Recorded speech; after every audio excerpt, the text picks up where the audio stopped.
Oke, cerita anime pun berlanjut di sini. Kali ini di Spare Me Gridlock chapter yang selanjutnya. Akan Mimin langsung mulai saja. Diperlihatkan di sini Lusu pun yang sangat bahagia dan mempersiapkan sesuatu untuk Zhao. Ini yakni sambutan untuk Zhao, sambutan yang sangat meriah. Di sini sudah ada kembang api yang dinyalakan dan dar dar dar dar. Batasan itu sudah menyala. Diperlihatkan di sini dan Komandan Liu yang bercakap-cakap sambil membawa sesuatu yang anehnya. Ia berkata kepada Komandan Liu, "Mengapa Raja begitu bahagia kali ini? Bisakah kita benar-benar menghasilkan sebanyak itu?" Tanya Li Hiten kepada Komandan Liu. Komandan Liu pun berkata kepada Li Hiten, "Tentu saja, jangan meremehkan kekuatan permainan judi yang digilai oleh seluruh King City." Ucap Komandan Liu kepada Li Hiten yang meyakinkan bahwa akan ada sesuatu yang sangat luar biasa dibawa oleh Zhao. Nampak dari belakang di sini sudah ada Lusu yang ngebut saja melewati kedua orang tersebut sambil berkata, "Berhenti mengobrol dan berbisik, cepat angkat spanduk dan katakan sesuatu, orang-orang akan datang." Ucap Lusu sambil berlari. Keduanya pun hanya bisa berkata, "Ya ya, ya Raja, akan saya persiapkan." Ucap mereka berdua yang segera itu membeber spanduk yang telah dibawanya. Di spanduk itu sudah bertuliskan sambutan hangat kakak laki-laki Zhao Sui yang dibentangkan oleh kedua orang yakni Li Hiten dan Komandan Liu. "Selamat datang, sambut dengan hangat Tuan Zhao untuk mengunjungi Gunung Luwang." Ucap mereka yang bersemangat menyambut dari Zhao yang kali ini datang. Di sana sudah ada Li Hiten, Xiaoyu, Lusu, dan Komandan Liu. Nampak sambutannya sangat luar biasa. Xiaoyu pun membawa tabuhan. Dan Lusu pun berkata kepada Zhao yang saat ini kelihatan terlihat aneh juga. "Hei saudara Zhao, Anda bisa menghitung. Aku sangat merindukanmu," ucap Lusu kepada Zhao. Zhao pun yang melihat hal itu sangat aneh. Ia pun menumpuk jidatnya. Ia berkata di dalam hati, "Apakah ini karena saya membantu Lusu mendapatkan banyak uang, jadi perawatannya ditingkatkan menjadi saudara?" Ucap dari Zhao. Zhao pun berkata di dalam hatinya lagi, "Apakah ini cara penjaga militer? Anda membedakan antara kerabat jauh dan kerabat jauh?" Ucapnya lagi. Tak lama kemudian mereka berdua pun berpelukan. Nampak di sini seperti layaknya adik dan kakak, seperti Lusu dan Xiaoyu. Zhao pun berkata kepada Lusu, "Hei saudara laki-laki, kali ini saya membawakan Anda kejutan besar di sini," ucap Zhao kepada Lusu. Lusu yang nampak kaget dan bahagia, ia berkata, "Oh, kejutan apa? Berapa banyak baju besi yang kamu bawa kali ini?" ucap Lusu kepada Zhao. Lantas Lusu pun mengantarkan Zhao dan berkata-kata sambil mengajaknya untuk ke tempat sesuatu yang lebih nyaman. Tapi Zhao di sana bertanya dan berkata kepada Lusu, yakinlah Lusu, kerjasama ini sangat menyenangkan dan manfaatnya tidak terukur. Armor itu pasti sangat diperlukan lagi bagi tentara Wu Wei. Dan juga Anda," ucap Zhao kepada Lusu. Lusu pun yang mengiyakan hanya berkata, "Oh seperti itu," ucap Lusu kepada Zhao. "Hei dengar, kali ini aku membawa 5.000 pasang armor penuh. Pastikan semua orang di penjaga bersenjata Anda bisa melakukan dan memakai baju besi ajaib itu," ucap Zhao kepada Lusu. Yang saat ini Zhao pun memberikan cincin ruang yang dibawakannya dan diberikan kepada Lusu. Lusu pun nampak melihatnya dan tak lama kemudian Dum! Tiba-tiba di depan matanya sudah ada barang yang dibawa oleh Zhao sangat banyak sekali. Anda memiliki sejumlah kecil penjaga militer dan setelah membeli baju besi dengan hasilnya, Anda bahkan memiliki kelebihan koin. Jadi saya membawakannya untukmu. Ucap Zhao kepada Lu Su yang saat ini membawakan baju besi dan perlengkapan yang sangat banyak kepadanya. Nampak di sana, gunungan dari perlengkapan sudah ada dan siap didistribusikan. Lu Su yang melihatnya nampak senang dan juga kaget. Tidak buruk, Xiao Yu, ucap Lu Su kepada Xiao Yu. Lu Su yang terlihat sangat senang, ia berkata kepada Xiao Yu, Xiao Yu, daftarkan dan distribusikan ke semua orang ya, ucap Lu Su kepada Xiao Yu. Xiao Yu di sana sudah mempersiapkan peralatan dan perlengkapan untuk mendistribusikan serta mencatat semua yang ada.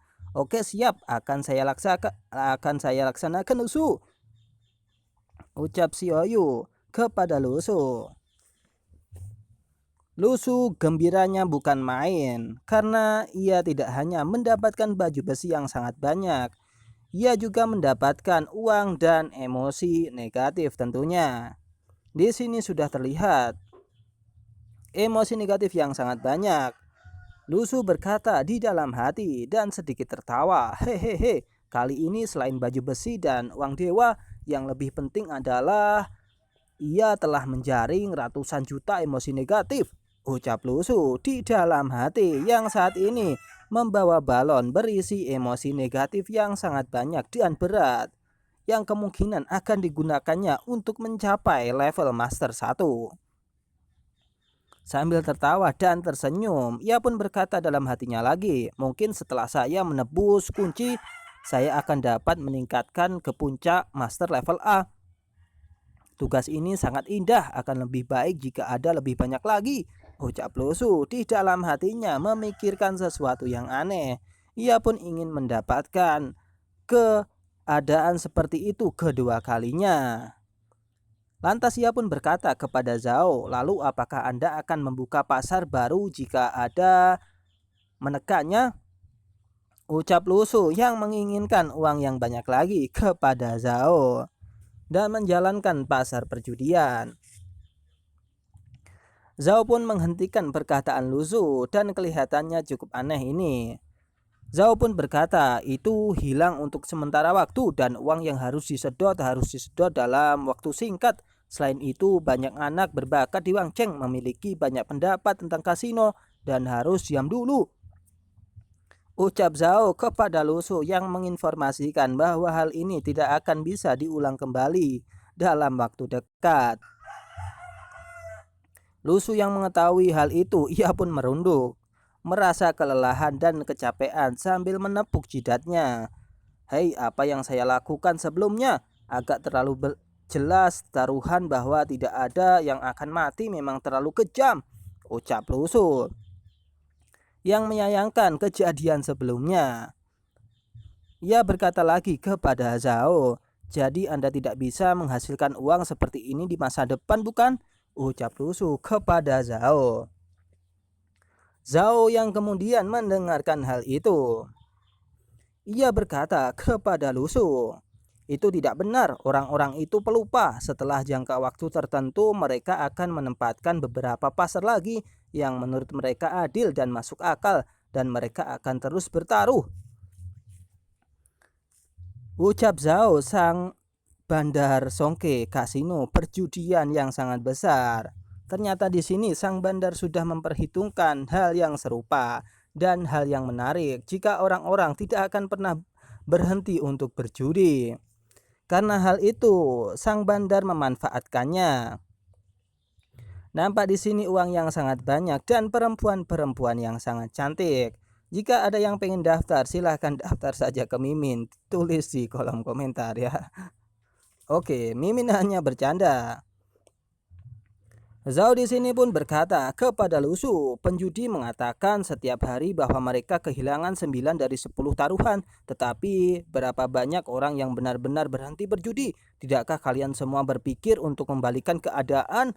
ucap Zhao, yakni sang bandar yang mengerti trik perjudian dan ia yang memutarbalikkan fakta perjudian bahwa orang-orang tidak akan pernah berhenti berjudi dan ia akan kembali beberapa saat lagi setelah hasil yang akan ada selanjutnya. Oke, Mimin akan lanjut. Jadi bisnis perjudian itu tidaklah baik bagi kalian semua ya, terutama Mimin juga. Karena kita bisa dibohongi dan tidak akan membalikan keadaan. Yang ada hanyalah kita akan dipermainkan. Lu Su lantas berkata kepada Zhao, ya, maka kita akan bekerja sama di masa depan. Bagaimana dengan kejutan yang kamu katakan? Mungkinkah armor dan uang dewa ini? Ucap Lu Su kepada Zhao, yang Zhao sebelumnya memberikan informasi dan mengatakan bahwa ada sesuatu yang spesial kepada Lu Su. Tak lama kemudian, Zhao pun memberikan sesuatu dari dalam bajunya dan mengeluarkan secari kertas yang ada stempelnya bibir. Kelihatannya itu adalah bibir perempuan. Oke, Mimin akan lanjut. Zhao pun berkata kepada Lu Su, menggurui dan berbicara tentang hadiah. Ayo, ini lihat, ini ada satu untukmu, ucap Zhao kepada Lu Su. Lu Su yang mengetahui hal itu, ia pun sedikit tidak enak melihat surat tersebut. Ia sudah memikirkan sesuatu yang aneh. Lu Su pun berkata sambil melihat surat tersebut. Ini adalah, ucap Lu Su di dalam hatinya.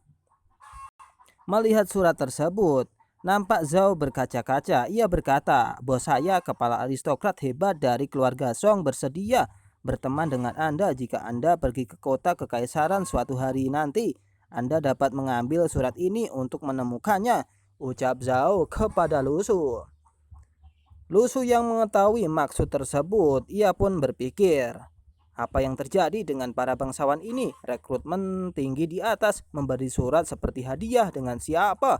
Pikir Lu Su yang sedikit agak marah karena ia mengetahui apa yang akan dilakukan oleh mereka kepada Lu Su. Tak lama kemudian Lu Su pun tiba-tiba aneh. Ia pun membuat kertas tersebut seperti layaknya merpati dan sambil menoleh, merpati itu dikasihkan kepada Zhao. Ini untukmu Zhao, ucap Lu Su. Saya membutuhkan semua orang. Lebih baik simpan transaksi uang kotor dan jangan menyerah, ucap Lu Su kepada Zhao. Zhao yang terlihat panik karena Lu Su tidak mau menerima hal itu. Ia pun lantas menerima kembali surat yang ada di depannya.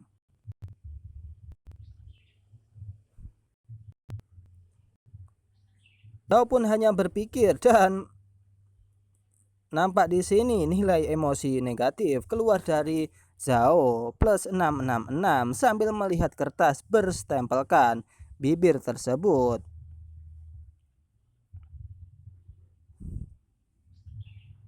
Lu Su pun hanya terdiam. Ia pun berkata di dalam hati, tetapi ketika Anda pergi ke Wang Cheng hanya ada 4 bulan tersisa untuk pemilihan Jian Lu. Ini saatnya untuk bersiap. Saya hanya tidak tahu bagaimana situasi di Nanzhou akan berubah, ucap Lu Su di dalam hati yang seakan yakin akan suatu hari nanti. Kini diperlihatkan di tempat lain di Nanzhou. Nampak kerajaan yang ayem tentrem, santai-santai aja, tidak ada keributan seperti yang ditimbulkan sebelumnya, yakni tentara Wei yang sampai menyerang orang-orang yang ada berkali-kali. Nampak kerajaan di sini tenang-tenang saja, tidak ada keributan. Oke, Mimin akan lanjut ke ceritanya. Tak lama kemudian di sini sudah ada mata-mata yang datang memberikan informasi dan secari kertas kepada sang ketua dari tentara bulu hitam. Rintik 100 yang tidak mungkin tidak disadari. 21 kali tentara Wei gila, Wang Cheng juga gila. Tulis kertas tersebut dan dibaca oleh sang ketua. Sang ketua yang mengetahui hal tersebut, ia pun berkata, ini apakah itu sebabnya tentara Wei menggigit seperti anjing gila baru-baru ini? Ucap sang ketua kepada mata-mata. Sang mata-mata pun hanya bisa berkata, "Ya itu kami telah melihatnya dan tinggal ini cocok dengan waktu serangan tentara Wu Wei." Ucap dari sang mata-mata. Sang ketua pun hanya bisa berpikir, "Sayangku, aku berkata bahwa tentara Wei telah membuat begitu banyak senjata dan baju besi ajaib. Perasaanku adalah untuk bergandengan tangan dengan Kasino Wang Cheng untuk menjadi seorang bangkir." Ucap sang ketua dalam hati sambil meremas kertas tersebut. Ia berpikir bahwa Lusu sudah bekerjasama dengan Wang Cheng, si bandar kasino. Dengan kasino di Wang Cheng, maksud Mimin. Oke, akan lanjut. Sang ketua pun berpikir lagi, selain itu Anda bertaruh pada perjudian. Apa yang terjadi dengan taruhan tentara bulu hitam, saya segera tanpa menyadarinya. Sambil menangis, sang ketua pun berpikir bahwa itu adalah hal yang tidak bagus jika harus melakukan perjudian di tempat yang salah. Tak lama kemudian ada seseorang yang datang, yakni sang tentara bulu hitam, melaporkan situasi dan kondisi yang ada. Lapor tentara bulu hitam di kota Yunan dihancurkan oleh 1.000 pasukan dan 10.000 pembela kota Nangeng yang berkekuatan 10.000 menderita lebih dari setengah dari korban. Ucap laporan tersebut dari salah satu tentara bulu hitam. "Lapor, ketua," ucapnya. Sang ketua pun berhenti menangis. Apa yang istimewa? Gerakan musuh telah berubah dan hilangnya handicam Wang Cheng. Napas datang lebih cepat dari tentara bulu hitam kami. Pertempuran macam apa yang masih ada untuk diperjuangkan? Biarkan Wang Cheng menjaga pasar. Ucap dari sang ketua yang panik. Tak lama kemudian ia pun mengusir mata-mata tersebut. Kau keluarlah. Anda mengambil termin komunikasi dan bergegas kembali ke kota kerajaan. Jika pasar baru terbuka, beritahu saya segera. Ucap dari sang ketua kepada mata-mata yang ada. Ia pun dilemparkan keluar dan kasar sekali. Ini pasar Wang Cheng sangat cacat, ucapnya sambil keluar dan pergi meninggalkan anak tua. Oke ya, ia pun bergegas sambil membawa kudanya. Tak lama kemudian sang ketua juga melihat situasi dan kondisi. Ia pun berkata, "Menurut rencana saya seharusnya memimpin pasukan untuk melanjutkan ke utara, tetapi saya tiba-tiba menemukan variabel tentara Wu Wei. Saya sangat khawatir mengapa saya harus belajar dari tentara Wu Wei dan membentuk unit elit-elit dan mencoba menyerang tanpa akal sehat." Ucap dari sang ketua yang melihat tentara Wu Wei yang aneh, tapi ia berhasil. Dan saat ini sang ketua memikirkan sesuatu. Ia akan belajar dari tentara Wu Wei untuk mengendalikan tentara bulu hitam.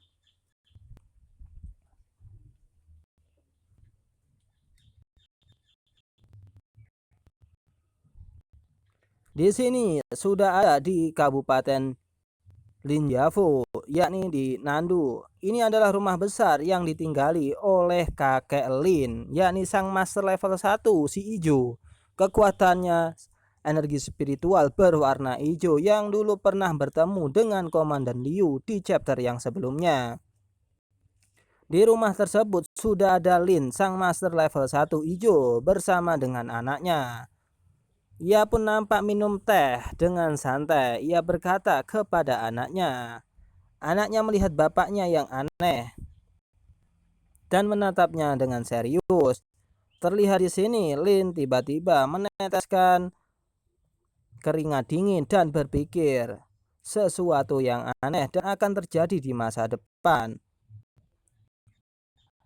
Yakni Lin, sang anak berkata kepada ayahnya, "Hei ayah, setelah Anda kembali dari istana Kaisar Surgawi kemarin, Anda tampak sedih. Apa yang terjadi? Anda mungkin juga berbicara dan membiarkan anak itu berbagi kekhawatiran Anda untuk Anda, bukan?" Ucap anaknya kepada sang master level 1. Anaknya Lin dinamai dengan Lin Sunsi dan bapaknya bernama Lin Xiaosheng. Oke, Mimin akan lanjut. Ini dia nampak tubuh dan wajah dari Lin, sang anak master level 1 hijau.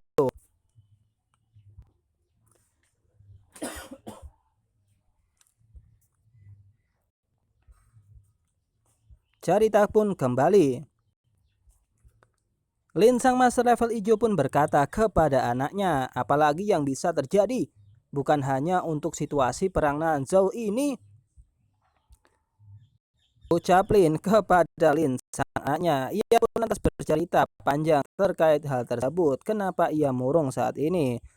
Sambil bermain sesuatu di sana layaknya papan catur, ia berkata kepada anaknya, awalnya saya telah setuju dengan bangsawan lain bahwa karena tentara Wei tidak mau bergabung dengan kami akan menunggu tentara bulu hitam untuk terus bergerak ke utara dan berkembang lebih jauh.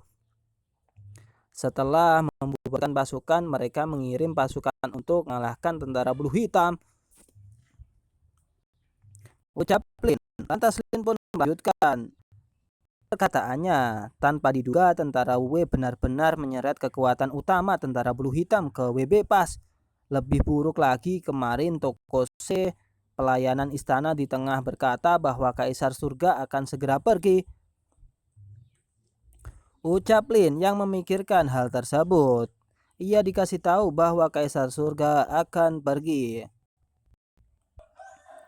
Lantas Lin pun berkata, ini berarti bahwa kita harus mengusir tentara bulu hitam sebelum Kaisar Surga meninggalkan bea cukai. Jika tidak, kita akan dimintai pertanggungjawaban atas kelambanan tindakan. Ucap sang anak kepada bapaknya. Lin pun berkata, ternyata ini masalahnya, jadi saya akan menghubungi bangsawan Nanzhou lainnya untuk bergabung mengirim pasukan. Ucap sang anak kepada master level 1 hijau. Itu hanya bisa seperti ini, tetapi setelah begitu banyak lemparan kerja keras Jingda dalam perang ini adalah itu jatuh di kepala penjaga militer ini. Ini benar-benar membuat frustasi, bukan? Ucap Lin sang master level 1 kepada anaknya. Anaknya yang mengetahui hal itu, ia pun berkata kepada ayahnya, hei ayah, jangan marah bahwa Lu Su, komandan tentara Wei, hanyalah seorang prajurit baru. Ucapnya yang begitu yakin. Untuk saat ini mari kita hubungi orang-orang untuk menyerang kota dan mencoba untuk mendapatkan beberapa jasa militer untuk diri kita sendiri. Lebih sedikit kerugian. Ucap Lin yang saat ini akan bekerja sama dengan para bangsawan dan akan mengendalikan orang yang sangat banyak. Di sini nampak para bangsawan yang mengendalikan anak buahnya dan akan menimbulkan sesuatu yang sangat luar biasa di kemudian hari. Lin pun berkata, kami akan merawatnya perlahan ketika kami mengatasi kesulitan langsung. Ucap sang anak kepada sang mas level 1 hijau. Nah, seperti yang dikatakan anak saya. Ucapnya. Tak lama kemudian, beberapa hari kemudian, 4 bangsawan termasuk keluarga Lin dan keluarga Peng mengirim pasukan untuk membentuk pasukan bangsawan dan berangkat untuk ke ibu kota yang perkasa menuju WB Pas. Di sini sudah terlihat banyak sekali pasukan yang telah dikerahkan. Nampak mereka semua membawa spanduk berwarna merah dan siap akan menyerbu dan melakukan pertempuran lanjutan. Di tempat lain di sini sudah diperlihatkan sang ketua master level 1 tentara bulu hitam. Ia berkata sambil meringis, bagus, sangat bagus. Setelah menunggu hari-hari ini, saya tidak menunggu berita tentang pasar baru di Wangcheng dan tentara Wei, tetapi menunggu para bangsawan besar di Nanzhou. Pikirnya yang bersiap untuk melakukan pertempuran. Kami takut dipukuli oleh penjaga militer, tapi itu bukan kesemak lembut yang bisa diganggu siapapun, ucap sang ketua. Tak lama kemudian, si kembar pun datang dan melapor. Hei tuan, Tetapi Panglima tertinggi, bagaimana jika tentara Wu dan para bangsawan besar ini harus bekerja sama satu sama lain di dalam dan di luar? Ucapnya kepada sang ketua. Melihat hal tersebut, sang ketua pun diam dan memikirkan sesuatu yang aneh. Jika si kembar berkata seperti itu, kemungkinan mereka akan melakukan hal yang dipikirkan itu. Komandan Lee, apakah tentara Wu akan mengambil tindakan kali ini? Terserah Anda, ucapnya. Si kembar pun lagi asik ngobrol bersama sang ketua. Tak lama kemudian, ia pun dikagetkan oleh seseorang yang kemudian melesat dengan cepat menghampiri mereka. Kedua orang tersebut yang menyadari ada orang yang datang, ia lantas menoleh dan berkata, "Apakah ini Liu Yizhou?" ucapnya. Tak lama kemudian, ternyata Komandan Liu yang memakai jubah merah dan baju merah segera datang. "Bagaimana Anda datang?" ucapnya. Dengan secepat kilat, Komandan Liu sudah ada di depannya dan bersiap. Apakah ini akan menjadi pertempuran atau negosiasi antar keduanya? Tapi ngomong-ngomong, di sini Komandan Liu sangat hebat juga karena langsung menemui sang komandan level 1 si ketua.